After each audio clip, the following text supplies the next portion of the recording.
Hello and welcome to this very special interview with Priyanka Goswami. We did her interview earlier as well, but recently she just came back from Brazil from the World Athletics Race Walking Team Championship, and she has finished her best position in the championship in her career, 10th from India. We will talk about that, and this is also a very important year as far as Indian sports is concerned. The Commonwealth Games in Glasgow, the Asian Games in Japan. In the Birmingham edition, she won the silver medal in 10-kilometer race walking. So we'll talk about that. Priyanka, firstly, welcome back to Rev Sports. How was the experience in Brazil? कैसा था माहौल and क्या take backs है इस tournament से? काफी अच्छा positive मिला मुझे वहां से, क्योंकि मैं 10th पोजीशन हूँ और मैंने ओवरऑल देखा है मेरे से आगे सिर्फ चाइना की एक ही लड़की है। तो इससे मुझे एशियन गेम्स के लिए भी पॉजिटिविटी और पॉजिटिव माइंड आया है कि मैं एशियन गेम में शायद अच्छा मेडल ले सकती हूँ, ना कि मैं मेडल ले सकती हूँ। तो वो टाइम बताएगा कि मेरा किस चीज के लिए मैं सोच रही हूँ, क्या हो सकता है। बट 42 किलोमीटर था और काफी अच्छा एक्सपीरियंस था। मेरी सेकंड रेस है लाइफ की 42।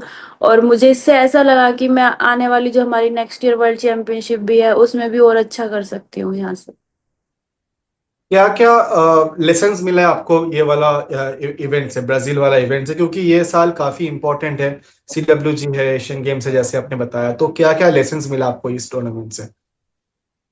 मुझे यही है कि वर्ल्ड की सारी हमारी बेस्ट वॉकर्स वहाँ पे पार्टिसिपेट करती है, और हमारा जो मेरा ये नया इवेंट है 42 किलोमीटर, तो इसमें सीखने को ही मिली है सारी चीजें, क्योंकि मैंने फर्स्ट टाइम चंडीगढ़ नेशनल्स में किया था और अभी सेकंड टाइम मैंने वहाँ पे।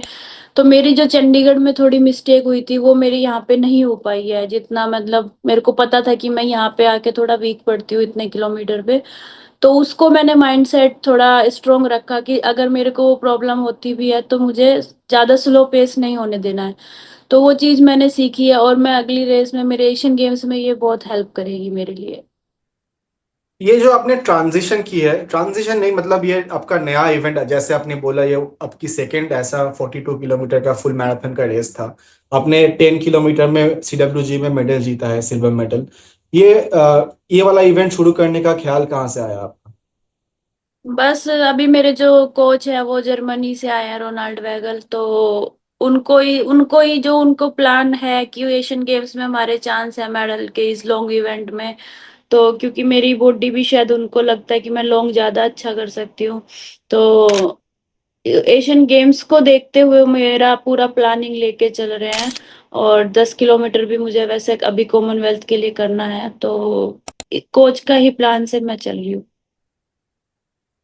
प्रियंका, ये वाला बात मैं आपसे जानना चाहूंगा कि ये जो फुल मैराथन है 42 किलोमीटर्स का, आपका टाइमिंग था आई थिंक 3 आवर 43 मिनट्स ऐसा कुछ।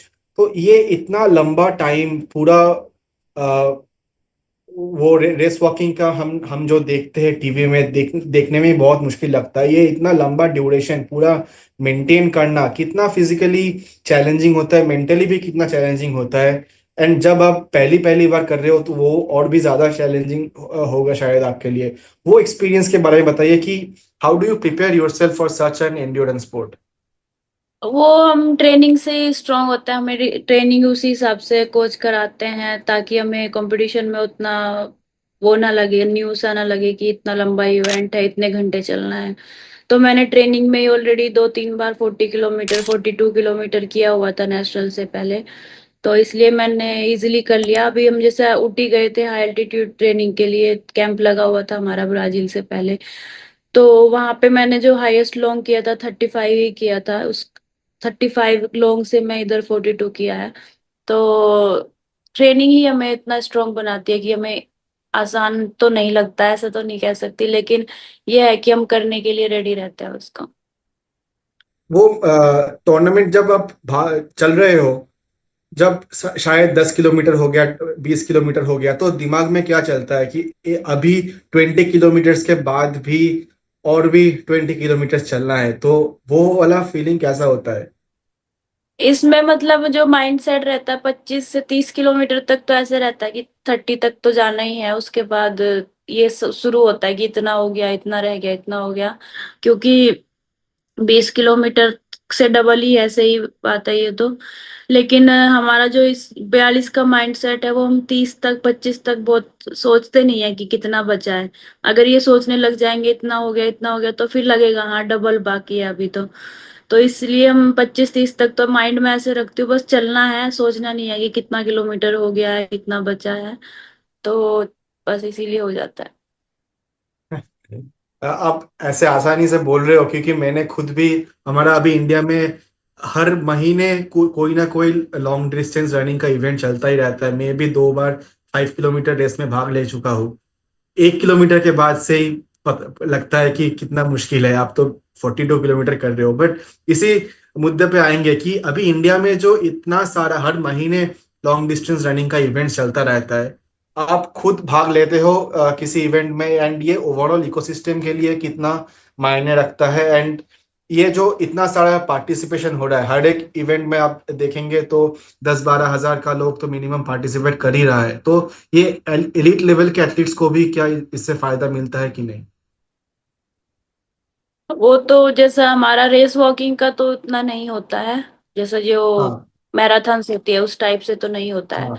लेकिन जो भी लोग, जैसा मैं देखती हूँ हमारे देश के आईएएस आईपीएस ऑफिसर्स भी उन मैराथन्स में पार्टिसिपेट करते हैं, और वो अपने सोशल मीडिया पे भी डालते हैं कि हमने इतना रन किया, ये किया, तो अच्छा लगता है देख के कि देखो वो लोग अपनी ड्यूटी के साथ साथ एक फिजिकल एक्टिविटीज में भी पार्टिसिपेट करता है, ना कि सिर्फ पार्टिसिपेट करता है कि चलो 5 किलोमीटर भाग लिए, 10 किलोमीटर। वो लोग 42 किलोमीटर, 21 किलोमीटर तक अपने आप को लेके जा रहे हैं, और एक अच्छी टाइमिंग में वो लोग आ रहे हैं। तो ये काफी बड़ी बात है कि खुद के फिटनेस के लिए वो लोग कर रहे हैं। आप भी क्या भाग लेते हो ऐसे इवेंट्स में? नहीं, मैंने तो अभी तो नहीं लिया, लेकिन हाँ मैंने 2017 में एक बार 10 किलोमीटर रोड रेस थी, तो उस टाइम मैंने लिया था। इधर बैंगलोर में ही हो रही थी, तो मैंने सोचा चलो ट्राई करके देखती हूँ एक बार रनिंग, तो अच्छा टाइमिंग भागी थी मैं 10 किलोमीटर। एंड जो जो इंटरनेशनल लेवल की जो इवेंट्स होते हैं ऐसे रोड रनिंग की, अगर मानिए कि New York marathon, London marathon, Berlin, बहुत बहुत सारे हैं, सिडनी मैराथन, ये सब को अभी आप फॉलो करते हो? आप रेस वॉकिंग के जो एथलीट्स हैं, वो सब में भी पार्टिसिपेट करता है कि आपने कभी भी करने का ख्याल है, आप कभी किए हो, ऐसा कुछ है? जो आई थिंक इंटरनेशनल ये इवेंट्स है, हमारा आपको क्या क्या लगता है? अ, बाहर का वॉकर था, तो हमारा जैसा लास्ट ईयर ही डिसाइड हुआ था कि हाफ मैराथन और फुल मैराथन डिस्टेंस हुआ करेगा वॉक में। तो शायद उसने मैराथन रनर्स के साथ रेस वॉकिंग में अपना डिस्टेंस कंप्लीट किया था। लास्ट ईयर की बात है, कोई इंटरनेशनल रेस वॉकर था, अच्छा ही रेस वॉकर था। तो ऐसे करते हैं, लेकिन नहीं, रनिंग में मैं ऐसे बोल दूं कि मैंने करना है पार्टिसिपेट या किया है, तो वो टाइम ही नहीं है वो मैराथन के लिए। अगर आपकी स्पोर्ट में आए तो अभी आगे की महीने आप कैसे प्लान कर रहे हो CWG तक? How do you plan to prepare for CWG? जो मैराथन का वो एशियन गेम्स में ही रहेगा। तो अभी मेरा 10 किलोमीटर और हाफ मैराथन में भी मुझे करना है, क्योंकि ये हमारा ओलंपिक इवेंट है, मेरा मेन इवेंट हाफ मैराथन ही था। तो उसके लिए भी एक बार मुझे रेस हाँ। लगानी है, और 10 किलोमीटर का जैसा हमारा कॉमनवेल्थ का क्वालिफिकेशन 44-44 है, फर्स्ट वो अचीव करना, फिर मेडल के लिए रेडी तैयारी करनी है। कोई टूर्नामेंट्स आप सोच के रखे हो कि कॉमनवेल्थ क्वालिफिकेशन से पहले ये टूर्नामेंट खेलना है, कि एशियन गेम तक ये वाला टूर्नामेंट खेलना है, ऐसा कुछ प्लानिंग है आपके दिमाग में?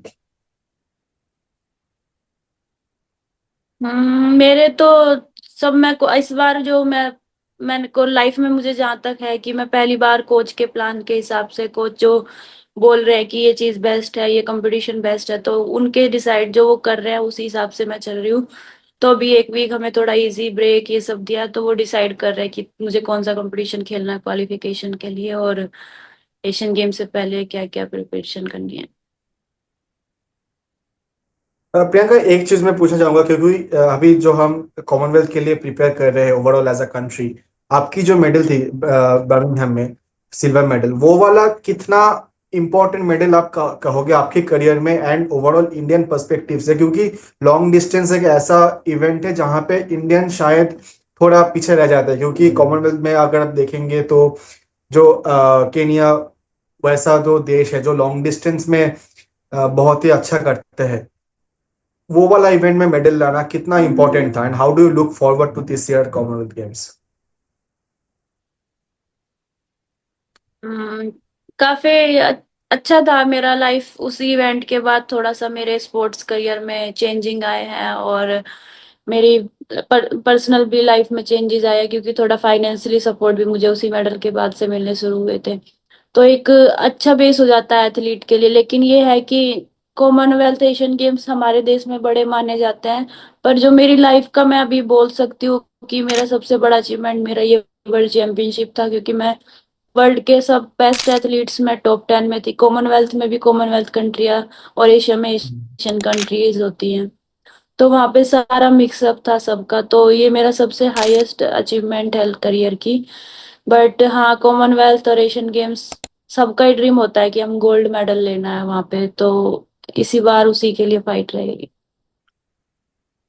एंड वो वाला मेडल अभी हाल ही में इंडिया में अगर ओलंपिक स्पोर्ट की बात करोगे आप, तो काफी चेंजेस, पॉजिटिव चेंजेस तो आई है। तो आपकी खुद की स्पोर्ट में कैसा कैसा आपको पॉजिटिव चेंजेस दिख रहा है ओवरऑल सिस्टम में, कि पार्टिसिपेशन इंक्रीज हुआ है, स्पोर्ट साइंस का भी अभी बहुत इस्तेमाल होता है, फैसिलिटीज भी अच्छा हुआ है। अभी जवाहरलाल नेहरू स्टेडियम दिल्ली में, वहां पे मोंदो टेक लगा है, तो फैसिलिटीज का भी काफी अच्छा चेंजेस हो रहा है। तो ओवरऑल कैसे पॉजिटिव चेंजेस आपको दिख रहा है अभी इंडियन स्पोर्ट में? ओवरऑल काफी फुली चेंजेस है, क्योंकि मेरे को इतने साल हो गए, 10-15 साल स्पोर्ट्स में मैंने निकाल दिए। जब मेरा शुरुआती टाइम था तो मुझे इतना नहीं था जितना अब जूनियर्स बच्चों को मिलता है। शुरुआत से ही अच्छी जगह पे रहना सहना, ट्रेनिंग, खाना। अपनी स्टेट गवर्नमेंट्स भी काफी एक्टिव है ना, कि सेंट्रली हमारे जैसा यूपी में अभी काफी हर डिस्ट्रिक्ट में हमारे जो सीएम है, जिम, ओपन, सारी चीजें मतलब वो बात से प्रोवाइड कर रहे हैं। तो सबसे बड़ा यही है कि जब स्पोर्ट्स प्लेयर को शुरुआत जरूरत है तो वो भी पूरी हो जाती है प्लेयर्स की। और दूसरा, जैसा आपने बताया कि हमारे देश में पहला माउंट, हमारा भी रेस माउंट ट्रैक थी birmingham में। तो लंबे इवेंट तो खैर हमारे रोड पे होते हैं, बट 10 किलोमीटर इस पे ही थी। तो काफी चीजें हैं हर चीज में, मतलब मैं अब एक एक पॉइंट करके बताऊं तो काफी चेंजेस हुए हैं देश में स्पोर्ट्स को लेके। और सबसे बड़ी बात, माइंडसेट प्लेयर्स का बहुत चेंज हुआ है। हर कोई सोचता है कि मुझे नेशनल रिकॉर्ड करना है। तो ये सबसे बड़ी बात है, जो कि हमारे टाइम पे नहीं सोचा जाता था। हम तो उतना माइंडसेट नहीं था, लेकिन अब प्लेयर जो छोटे जूनियर्स भी है, बस उनका टारगेट रहता है कि मुझे नया नेशनल रिकॉर्ड करना है। तो, तो ये सबसे बड़ी है कि माइंड सेट चेंज हुआ है।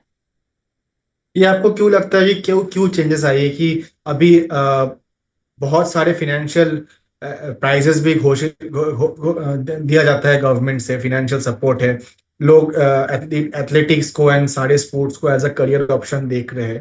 तो ये वाला चेंजेस के लिए आप किसे थैंक्स कहना कहना चाहेंगे? फेडरेशन का कितना बड़ा रोल रहा है इसमें, अगर बताएं।